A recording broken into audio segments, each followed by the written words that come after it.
want to be like a well-watered garden, that we not only we are refreshed, but we refresh everybody. We have water, living water to give people, that when we leave, they are refreshed. We didn't leave them dead and dry. Hello?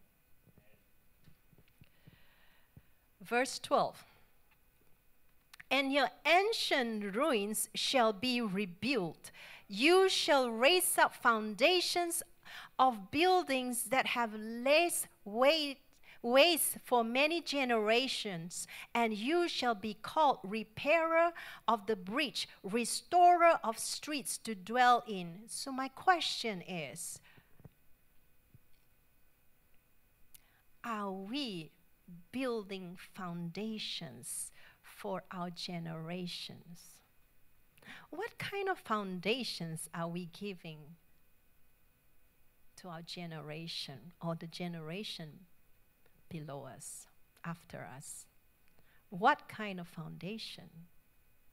You know, I had said earlier, I wish I had the right foundation being taught to me ever since I was a kid to teenager. Because if I was taught the foundation, the right foundation, I could have gone farther than what I am now.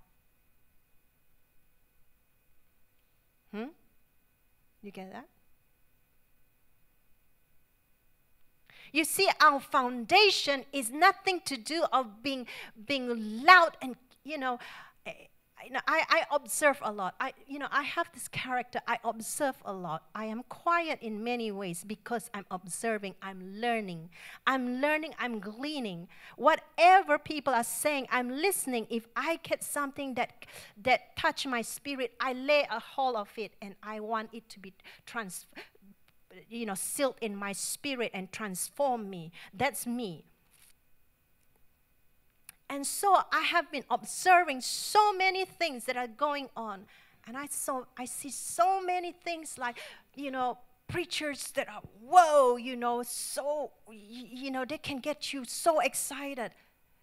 But after you leave, you think, okay, what did I get? That was very nice. That was very nice. But was he laying a foundation for me to mature, to be built up, to be strong in the Lord? I have to think again. Let us not be leaders that have charisma, get people excited, but laying no foundation for people to grow and be equipped for the kingdom of God. Let us not be leaders like that. We have too many of those kind of leaders. Charisma without maturity does not help to build foundations. I would rather sit in a place where the preacher may be so boring, but I get foundations that will build me right.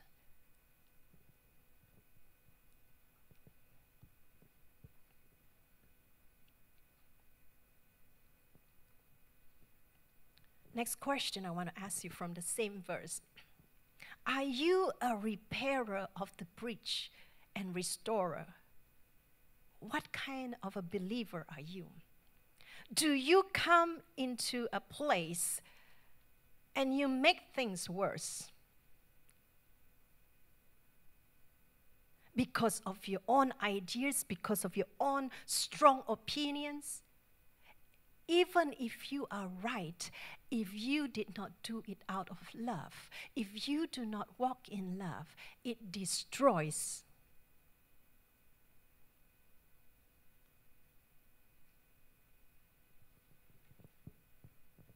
Verse 13.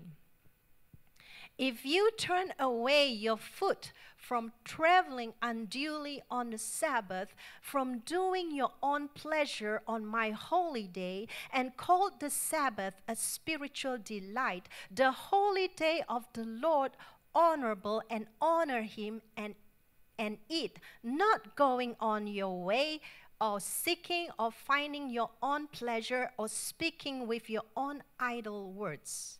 It is interesting in this in this verse, keeping the Sabbath is included in true fast. Interesting, right? Sabbath is actually fasting of time in the same way as we traditionally fast from food. So Sabbath is a time where we fast from the things of the world 1 day a week. If you consider that. 1 day a week we fast from the things of the world and only to seek His kingdom. That was the Sabbath.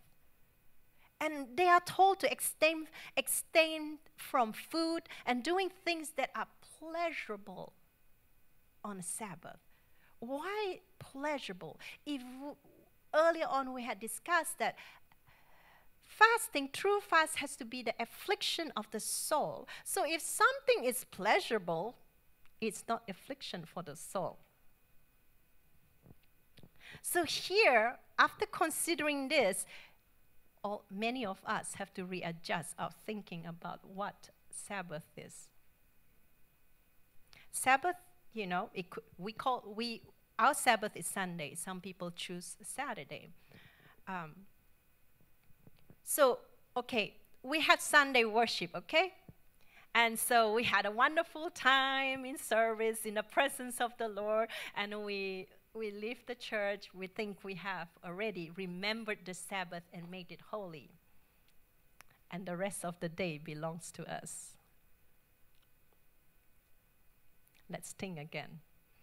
If verse 13 has said as what it is, the Sabbath that God is talking about, does the rest of the day belong to us? Hello? Does it? Does it belong to us to do anything we want? Is that remembering the Sabbath and calling it holy? You know, when I studied this part, I'm thinking, oh, ouch, ouch, ouch. Because most of us, after church time with the rest of the day, we have recreational time. Because we call it rest. But recreational time, isn't it pleasurable? Hello? If Sabbath is considered a fasting time, oh man, I got smacked, real smacked.